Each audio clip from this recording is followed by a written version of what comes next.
देश दुनिया के इतिहास में 14 अगस्त की तारीख का अहम स्थान है।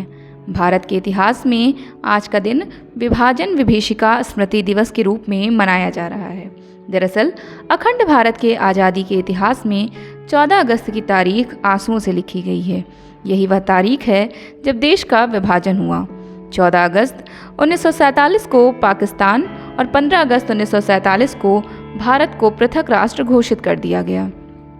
इस विभाजन में न केवल भारतीय उपमहाद्वीप के 2 टुकड़े किए बल्कि बंगाल का भी विभाजन किया गया।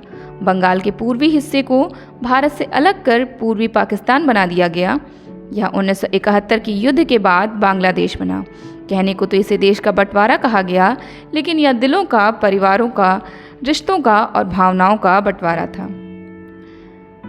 दरअसल जब देश 75वां स्वतंत्रता दिवस मनाने वाला था और आज़ादी का अमृत महोत्सव की शुरुआत हुई, उससे एक दिन पहले यानी 14 अगस्त 2021 को प्रधानमंत्री मोदी ने कहा था कि देश के बंटवारे के दर्द को कभी भुलाया नहीं जा सकता। नफरत और हिंसा की वजह से हमारे लाखों बहनों एवं भाइयों को विस्थापित होना पड़ा और अपनी जान तक गंवानी पड़ी। उन लोगों के संघर्ष और बलिदान की याद में 14 अगस्त को विभाजन विभीषिका स्मृति दिवस के तौर पर याद किए जाने का निर्णय लिया गया है। केंद्र सरकार की ओर से जारी बुकलेट में बताया गया है कि 20 फरवरी 1947 को ब्रिटिश प्रधानमंत्री क्लेमेंट एटली ने ऐलान किया कि ब्रिटिश हुकूमत ने 30 जून 1948 से पहले सत्ता का हस्तांतरण कर भारत छोड़ने का फैसला किया है। हालांकि अंग्रेजों ने जाते जाते भारत और पाकिस्तान के बंटवारे की वह टीस भी दी जिसे आज तक भुलाया नहीं जा सका है। सरकारी आंकड़े कहते हैं कि 2 जून 1947 को विभाजन की योजना पर सहमति बनी थी। इस इतिहास की एक कड़वी सच्चाई यह भी है कि विभाजन के लिए वही नेता मानसिक रूप से तैयार थे जिन्हें इसमें अपना हित और उज्जवल भविष्य नजर आ रहा था। 4 जून 1947 को वायसराय लॉर्ड माउंटबेटन ने एक ऐतिहासिक पत्रकार सम्मेलन को संबोधित करते हुए कहा कि इसमें कोई दिक्कत नहीं है कि लोग खुद को स्थानांतरित कर लेंगे, लेकिन विभाजन के चलते कई करोड़ लोगों को अपनी जड़ों से उखड़कर विस्थापन का शिकार होना पड़ा था। यह विश्वास और धार्मिक आधार पर एक हिंसक विभाजन की कहानी होने के अतिरिक्त उस दर्ज की भी कहानी है कि कैसे लोगों का वर्षों पुराने सह अस्तित्व का युग अचानक समाप्त हो गया था। लगभग 60 लाख गैर मुसलमान उस क्षेत्र से पलायन कर गए जो बाद में पश्चिमी पाकिस्तान बन गया। 65 लाख मुसलमान पंजाब, दिल्ली आदि के भारतीय हिस्सों से पश्चिमी पाकिस्तान चले गए थे। 14 अगस्त को भारतीय इतिहास का सबसे मुश्किल दिन कहा जाता है। इस एक दिन में भारत का भूगोल, समाज और संस्कृति सबका बंटवारा हो गया था। पाकिस्तान 14 अगस्त को ही अपना स्वतंत्रता दिवस मनाता है। यह भारत के लिए सबसे पेचीदा दौर था। जिन परिवारों ने विभाजन का दर्द सहा है वो आज तक इसे नहीं भूल पाए हैं। दोनों देशों के बीच बंटवारे की लकीर खींचते ही रातों रात लाखों लोग अपने ही देश में बेगाने हो गए और मजहब के आधार पर लाखों लोग न चाहते हुए भी जाने को मजबूर हुए।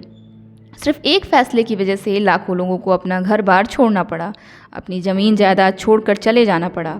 लाखों लोग मकान, दुकान और संपत्ति से रातों रात बेदखल होकर सड़क पर आ गए। भारत पाकिस्तान बंटवारे की त्रासदी 20वीं सदी की सबसे बड़ी त्रासदियों में से एक है। आज़ादी के वक्त भारत की आबादी करीब 40 करोड़ थी। भारत को आज़ादी तो मिली, लेकिन बंटवारे की कीमत पर। आज़ादी मिलने से काफ़ी पहले से मुसलमान अपने लिए एक अलग मुल्क की मांग कर रहे थे। इनकी अगुवाई मुस्लिम लीग के मोहम्मद अली जिन्ना कर रहे थे। हिंदू बहुल भारत में मुसलमानों की आबादी करीब 1/4 थी। भारत के पहले प्रधानमंत्री जवाहरलाल नेहरू बंटवारे के खिलाफ थे।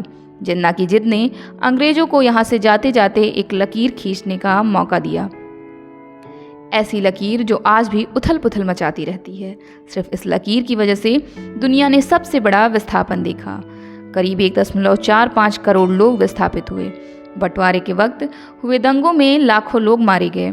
जिन लोगों ने एक साथ आज़ादी का सपना देखा वो ही एक दूसरे को मारने पर आमादा हो गए। सबसे ज़्यादा दर्द महिलाओं ने झेला। उन्हें पुरुषों की लड़ाई में महिला होने की कीमत चुकानी पड़ी। आज भारत विश्व के हर कोने में नई इबारत लिख रहा है। वैश्विक मंच पर भारत की साख और मजबूत हुई है। केंद्र सरकार के नेतृत्व में भारत विकास की नई तस्वीर बना रहा है।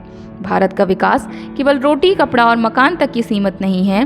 बेहतर स्वास्थ्य और सस्ता इलाज, अच्छी शिक्षा के अलावा आज लोगों की तमाम मूलभूत समस्याएं दूर हो रही हैं। तभी तो देश न सिर्फ तरक्की कर रहा है, बल्कि नए स्टार्टअप और यूनिकॉर्न तरक्की में अपना योगदान दे रहा है। पर आज भी एक पीढ़ी ऐसी भी है जिसने विभाजन की विभीषिका को झेला है।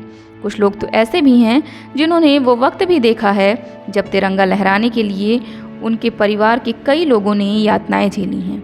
लेकिन हम खुशनसीब हैं कि हम आज़ाद भारत में सांस ले रहे हैं और कृतज्ञ हैं अपने उन पूर्वजों के प्रति जिनके त्याग और समर्पण की वजह से हमें ये आज़ादी मिली है।